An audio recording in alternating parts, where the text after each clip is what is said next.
Herkese merhaba, kanalıma hoş geldiniz. Bugün sizlerle bu harika çantayı birlikte yapalım. Çantamın yapımında 4 adet rafya kullandım. 3 tane hasır renk kullandım. Bir tane siyah ip kullandım.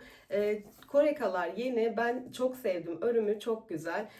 Yıkanabilir olması da çok güzel. Gerçekten dayanıklı bir ip. Çantamın birleştirme noktasından diğer noktaya kadar 35 santim katlandığı zaman eni 47 santim oluyor.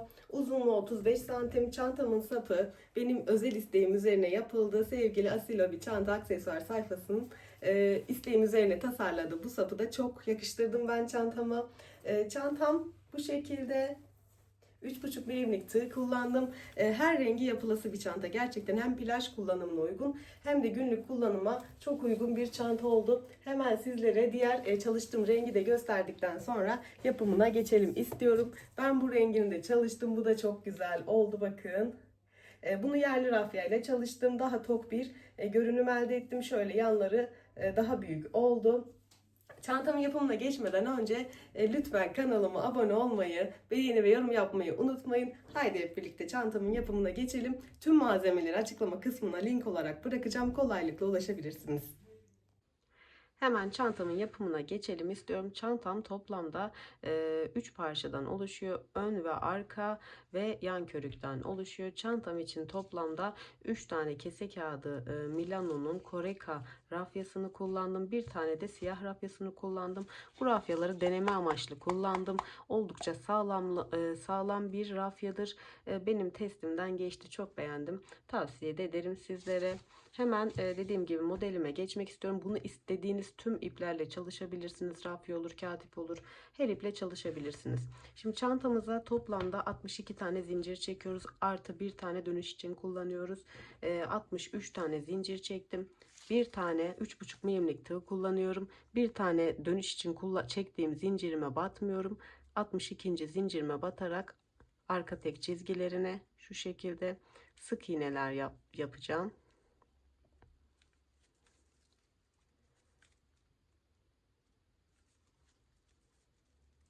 Bu şekilde toplamda 62 tane sık iğnem olacak. Sıra sonuna kadar yapıp geliyorum. Sıramın sonuna geldim. Şöyle.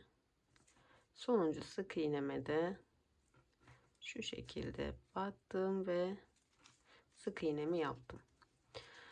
Şimdi trabzan gruplarına geçiyoruz. 2 zincir çekiyorum. Bunu her dönüşte yapacağım. İpimi üstüne attım. Bunu trabzan olarak saymıyorum. Buraya bir tane trabzan yaparak bunları birleştirip bunu bir trabzan sayıyorum her sıra sonunda. 6 tane trabzan yapıyorum. İkili trabzan. İkinci. 3. 4. 5. Ve 6. Şu şekilde ilkini birleştirip 1, 2, 3, 4, 5, 6 bir zincir çekiyorum. İpimi üstüne atıp bir sık iğne atlayıp ikinci sık iğneye tekrardan ikili trabzan yapıyorum. Bu şekilde yine 6 tane ikili trabzan yapacağım.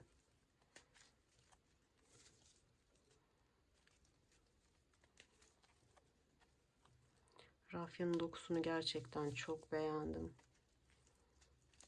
5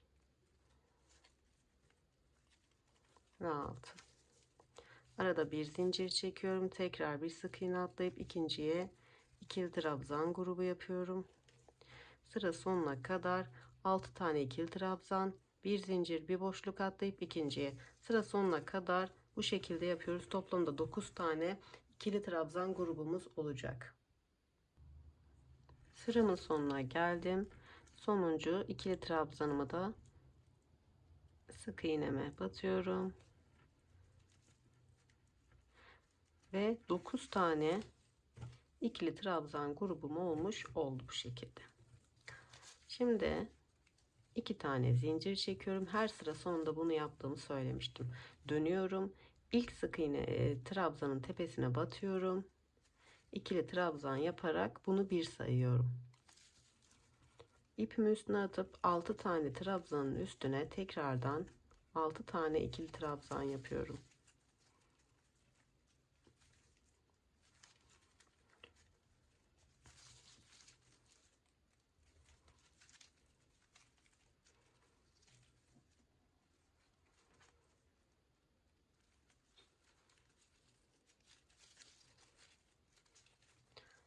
Altı tane ikili trabzan grubum oldu. Sıra sonunda el ütüsüyle düzeltmeyi unutmayın. Bir zincir çekiyorum. Bakın bir zincirlik noktanın üzerine bir zincir çektim. Tekrardan ikili trabzanın üzerine tekrardan ikili trabzan yapıyorum. Yine 6 tane ikili trabzan yapıyorum. Sıra sonuna kadar aynı şekilde trabzanların üstüne 6 tane trabzan, bir zincirlik noktalara bir zincir çekip tekrar trabzanın üstüne trabzan yapıp geliyorum.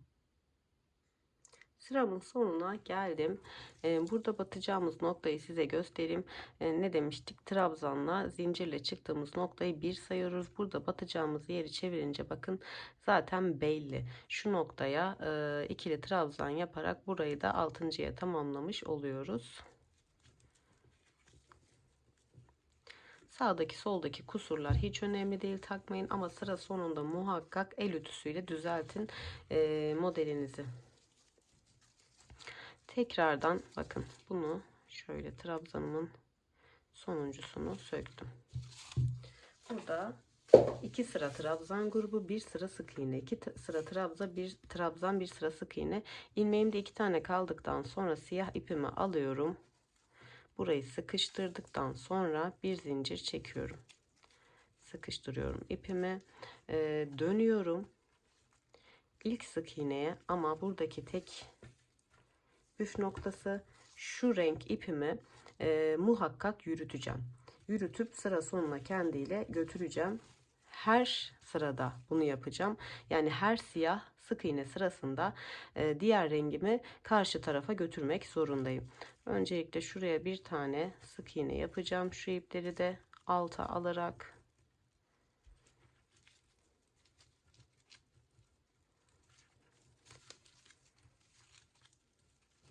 siyahı da bir iki nokta yürüttükten sonra keseceğim. Bakın iki rengimi de yürütüyorum. Her bir tepeye sık iğne yapıyorum. Siyahı artık yürütmeyeceğim. Bu noktada keseceğim. Ama bunu karşıya götürmek zorundayım. Bunu yürütmeye devam ediyorum.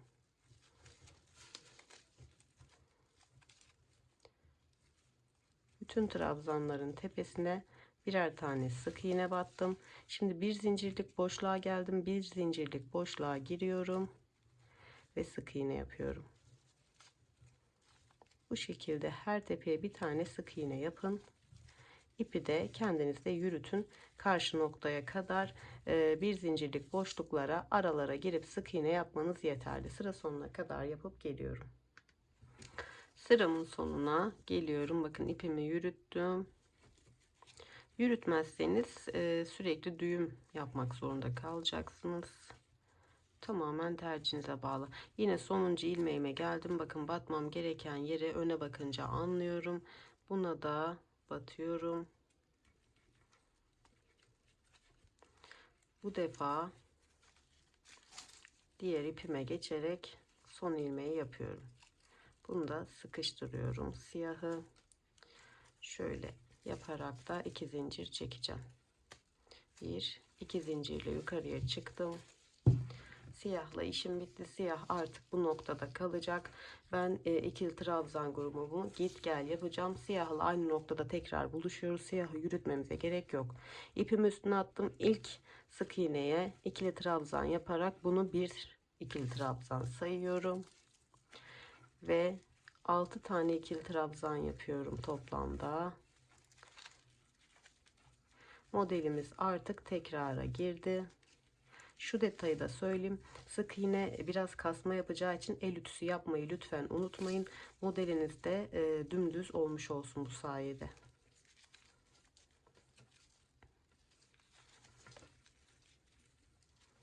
Hemen sayıyorum. 2, 4, 6 tane ikili trabzan grubum. Bir zincir çekiyorum. İp üstüne atıp bir tane sık iğne atlayıp ikinciye. Artık modelim tekrara girmiş durumda.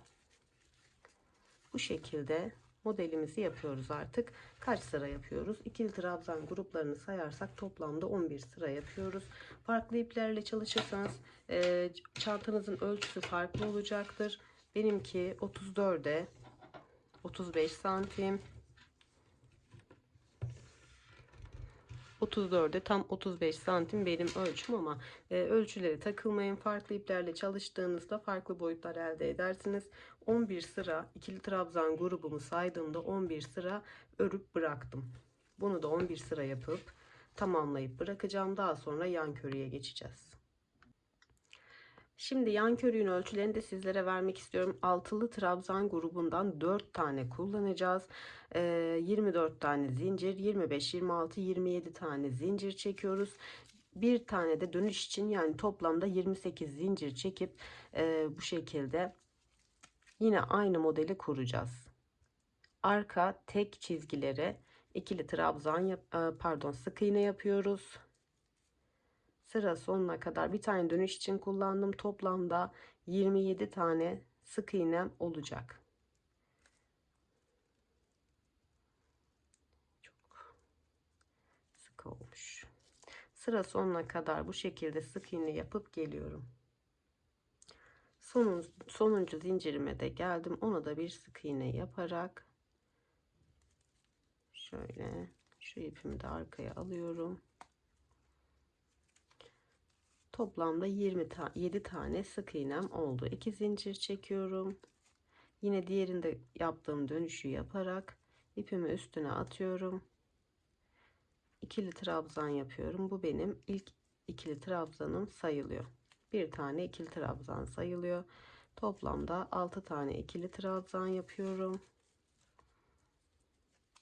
Yani bir önceki parçamızın aynısı. Modelimizin yanları da önleri de aynı modelden oluşuyor. Bu yüzden sadece size başlangıç sayısını vermem önemli. Videoyu çok uzatmak istemiyorum. Başlangıcı göstereceğim. Sadece bir zincir çekiyorum. Bir sık iğne atlayıp ikinci sık iğneye ikili trabzan. Bu şekilde sıra sonuna kadar yapıyoruz. 4 tane altılı trabzan, ikili trabzan grubumuz olacak. Sıramın sonuna geldim. İkili trabzanımı yaptım. 4 adet ikili trabzan grubumuz oldu. Burası yan körük. Yan körüğümüz tek parça olacak. 2 zincirle yukarıya çıkıp tekrar aynı şekilde ilk tepeciye batarak burayı birinci ikili trabzan olarak saydım ve 6 tane ikili trabzan yapıyorum.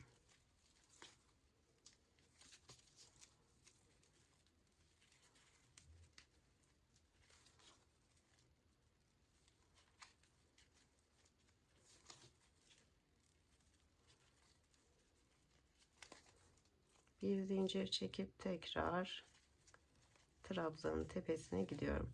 Bu şekilde aynı modeli uyguluyoruz. Bunu kaç sıra yapacağız ya da neye göre belirleyeceğiz? Tamamen ön parçaların çevresini hesaplıyoruz. Yani uzunluğu 11 sıra, sağ kenarın 11 sıra, sol kenar artı 9 sıra. Toplamda 31 sıra olana kadar bunu örmeye devam ediyoruz. Çünkü tek parça şeklinde birleştireceğiz. Ön ve arkayla toplamda 31 sıra örerek tüm parçaları tamamlayıp daha sonra birleştirme aşamasına geçelim. Çantamın tüm motiflerini bitirdim. Bakın 2 parça güzelce ütüledim. İç kısımda kalacak noktadan. Yine bunu 31 sıra yaptım. Ama gördüğünüz gibi burayı da ağız kısmına geleceği için siyah yapmamız gerekiyor. Hemen o detayı da yapmak istiyorum. Yapacağımız tek şey şu noktadan başlayıp şöyle bir tane ipimi sabitleyeceğim.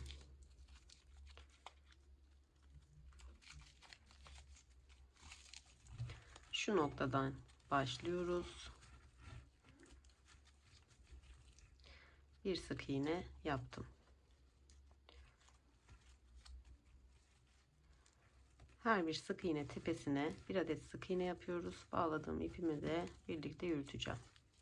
Şöyle düzelttim. Sıra sonuna kadar birer sık iğne yapalım. Daha sonra birleştirme kısmına geçelim. Sıra sonuna kadar yaptıktan sonra ipimi kestim. İğne yardımıyla iç kısımda kalacak noktaya ipimi yürüteceğim ve bunu da keseceğim. Sonraki detaya geçelim. Bu şekilde en uçları ve köşe noktaları birleştirdim. 11 sıra sayarak burayı birleştirdim. Ama burayı bakın şöyle sarıyı sarıya, siyahı siyaha denk getirecek şekilde birleştireceğiz. Şimdi bunu hiç zaman kaybetmeden birlikte yapalım istiyorum. Şöyle şuradan başlayacağım. Tam noktaları denk getirmek bu aşamada çok önemli. Hiçbir kaydırma yapmadan birleştirme yapmamız gerekiyor. Sonuncu sık iğnemi aldım. Bunda da aynı şekilde sonuncu sık iğnemi aldım.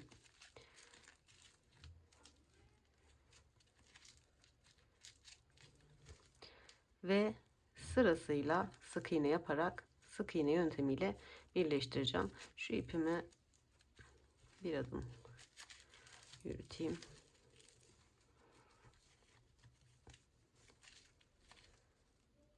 Gelişi güzel sık iğneler yapacağım.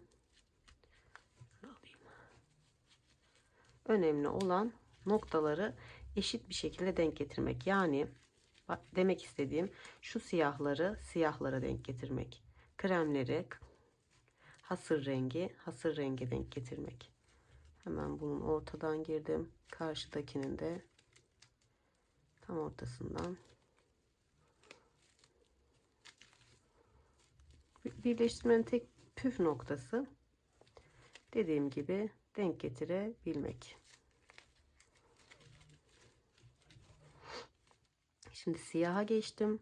Siyaha geçtiğim için buradan da siyaha batmam gerekiyor ki aynı noktada olsun diye. Bakın bu şekilde. Şu ipimi de içe alacağım. Hemen siyahın yanındakine battım. Aynı şekilde karşı noktada da siyahın yanına batmam gerekiyor.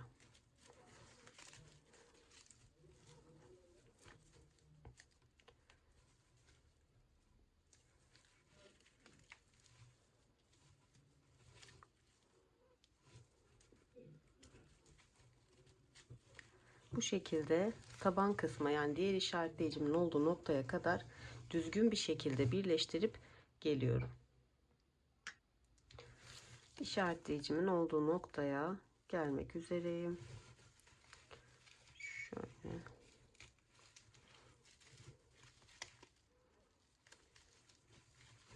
İşaretleyicimi artık çıkartabilirim. Burayı daha işaretleyicimin olduğu noktaya gelmedim bu arada. Kremle başladığı için kremle bitirip siyahı dönüş için kullanacağım. Yani siyaha battığım anda hemen tabanın ilk ilmeğine batıyorum bakın. 11. ilmekten sonraki siyahı dönüş için kullanacağım. Çünkü neden? Tabanda siyah kullanmadım. Bunu dönüş için kullanıyorum. Artık sık iğnelere batıyorum. Şimdi sıra tabanımı birleştirmeye geldi. Şöyle yapacağım. Karşılık gelen sık iğneye batıyorum.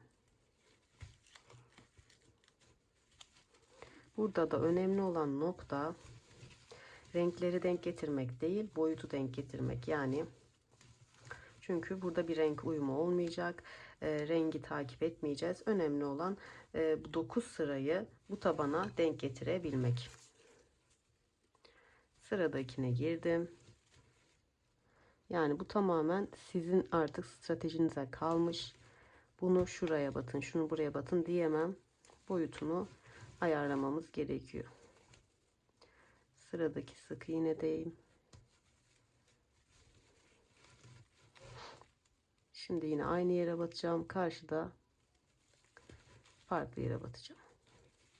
Bunu böyle ayarlayabiliriz. Çünkü taban kısmı başlarken zincir bir tık uzun olduğu için, daha büyük olduğu için bura 9 sıra yapmamıza rağmen kısa gelebilir. Bunu şu boşluklara 2 sık iğne batarak, yani şimdi buraya battım. Bir dahakine buraya batıyorum. Karşılık gelene sık iğne yapıyorum. Daha sonra bakın burada zincir gibi olan var. Buraya 2 tane batabilirsiniz. Şöyle göstereyim. Bir tane battım. Karşıya denk gelene battım. Yine aynı yere bakın. Battım. Karşıda da farklı hemen yanındaki sık iğneye battım. Bunu da böyle ayarlayarak her seferinde kontrol ederek dengeleyebiliriz. Hiç merak etmeyin. Bu şekilde ayarlayıp işaretleyicinin olduğu noktaya kadar sık iğne yapıp geliyorum. Evet, ben tam denk getirdim. Buraların ütüleyince çok düzelecek, düzgün olacak, yani hiç takılmayın oralara. Bu şekilde size dediğim gibi bazı yerlere ikili ikili batarak tam denk getirmiş olduk. Şöyle. Bir de başlangıç noktası olduğu için buralara batmak gerçekten çok güç istiyor. Bakın buraya 2 tane battım. Daha sonra son 2 sık iğnem kaldı. Aynı noktaya 2 tane batacağım. Son 2 sık iğnem kaldığı için